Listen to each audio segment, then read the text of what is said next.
over VAR. Now you've had a good look around, and I think you all topper sailors, all topper squad, fantastic.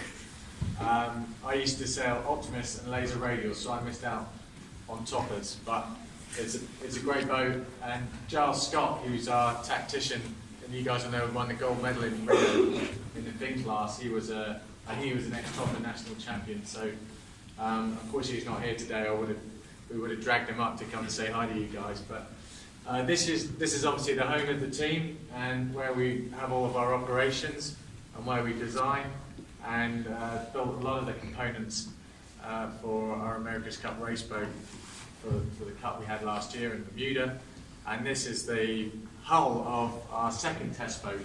We ended up building 4 test boats, and this is T2 as it was known.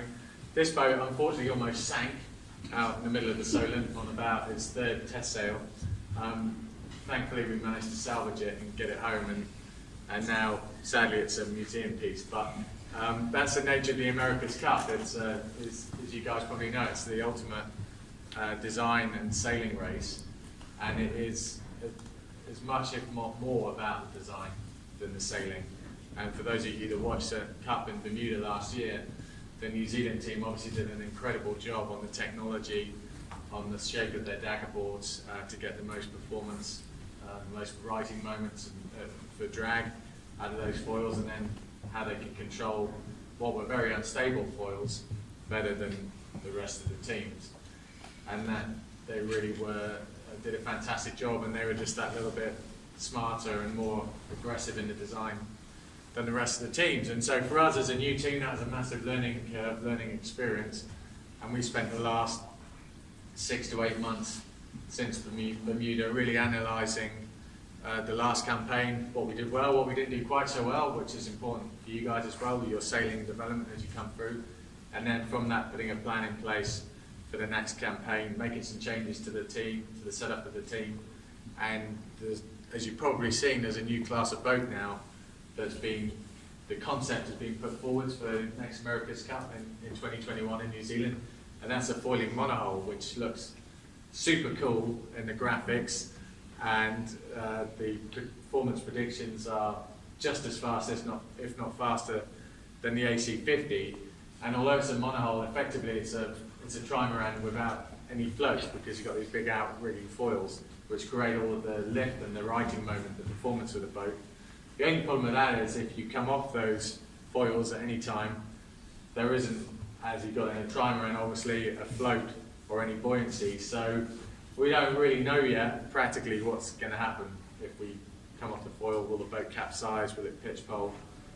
So for that reason and many other design technical reasons, we're developing a test boat. Under the rules, we're allowed to build a test boat up to 40 feet. So that's been a big focus for us over the last few months, and going through putting that test boat together to be on the water this summer and really give us an idea to not only practically see how we can sail these boats, but also for our performance predictions for our designers. Most importantly, it gives those guys the reliability in our prediction tools to then go out and design a full-scale 75-foot America's Cup boat. So that's really what we're about here, what we're focusing on.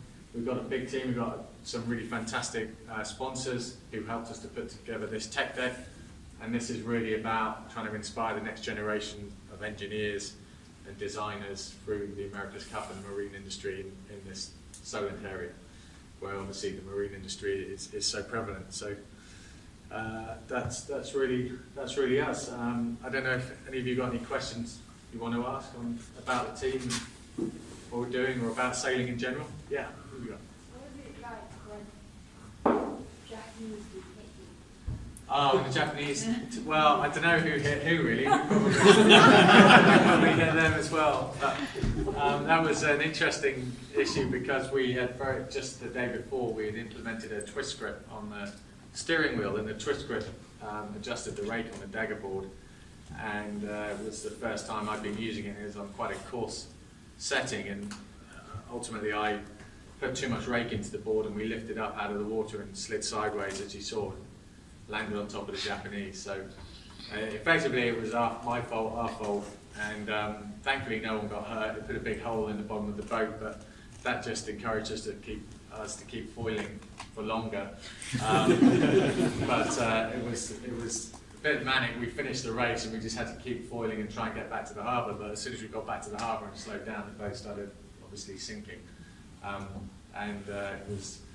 It was a crazy scene for a boat, and then America's Cup campaign that cost a lot of money, many millions of pounds, and it's reduced to people with plastic bailers, like in your Optimist trying to get the water out of the boat. But it was interesting times. Yeah. Anyone else got a question? Yeah. Do you think that you'll prefer the monohulls? Are you glad that it's going back to monohulls, or would you rather stick with the hats? Yeah, it's a good question. I mean, there was a big push to stick with the same class of boat. We had a framework agreement with 5 of the 6 teams to continue with that class of boat, to have a biannual event every second year, and that would help a lot in terms of the cost of the cup and for all of our sponsors and TV and so on to get the continuity. But the shift back to monohulls, I think it's going to be a fascinating concept. A lot of unknown as to quite how it's going to work.